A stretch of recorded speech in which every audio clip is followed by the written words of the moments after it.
Greetings and welcome to Earthling Cinema. I am your host, Garyx Wormuloid. This week's artifact is Brazil, directed by sketch comedian Terry Monty Python from the legendary Python Brothers. The film follows a government stooge named Sam Lowry, whose meaning of life is to dream of flying circuses, his holy grail.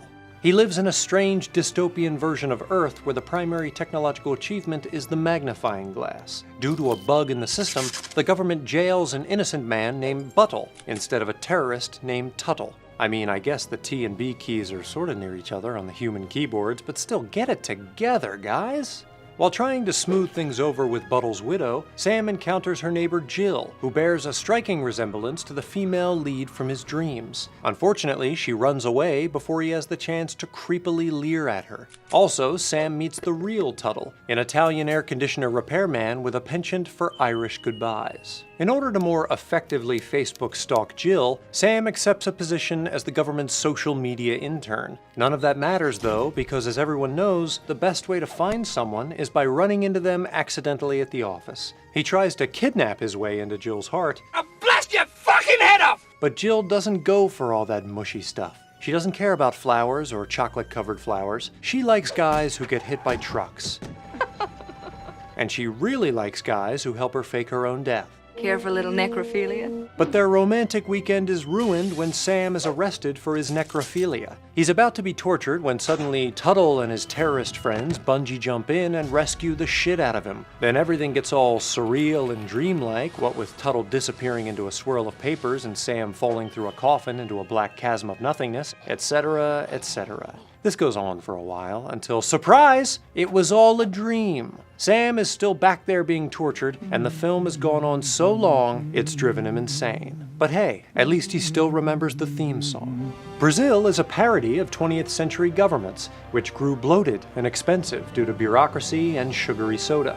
In the film, the ministry is so caught up in its own administrative procedures that even the paperwork requires paperwork, which in turn requires, you guessed it, paperwork.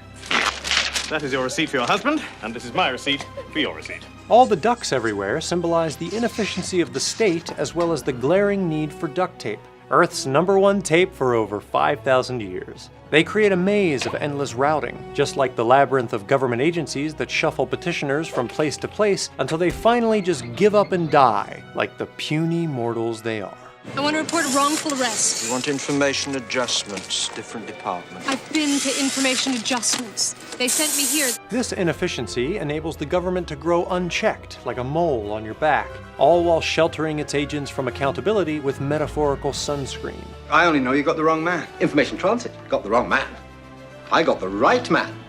The wrong man was delivered to me as the right man. I accepted him on good faith as the right man. Was I wrong? And in a system where such disorganization benefits those in power, efficiency is considered a crime, and not a fun, victimless crime like torrenting. When Tuttle pokes around in Sam's wires without the requisite paperwork, he is undermining the very soft, silky fabric of society. What has Tuttle done? We suspect him of freelance subversion. However, Sam's final dream sequence suggests that even Tuttle, who seemingly transcended the system, is ultimately smothered by it. That or he just likes papier-mâché.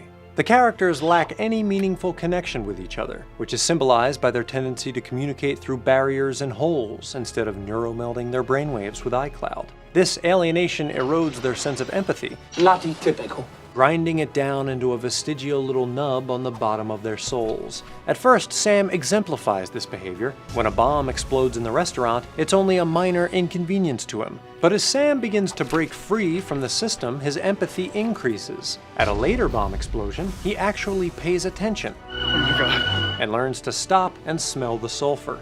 The film suggests that empathy is itself a form of subversion. The government can only get away with its crimes when people are pitted against each other. In other words, their natural state.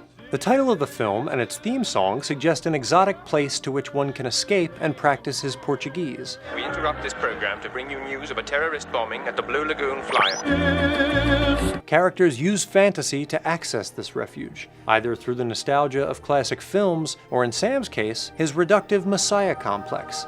But in the end, the only way for Sam to find permanent respite from government oppression is through insanity. He's got away from us, Jack.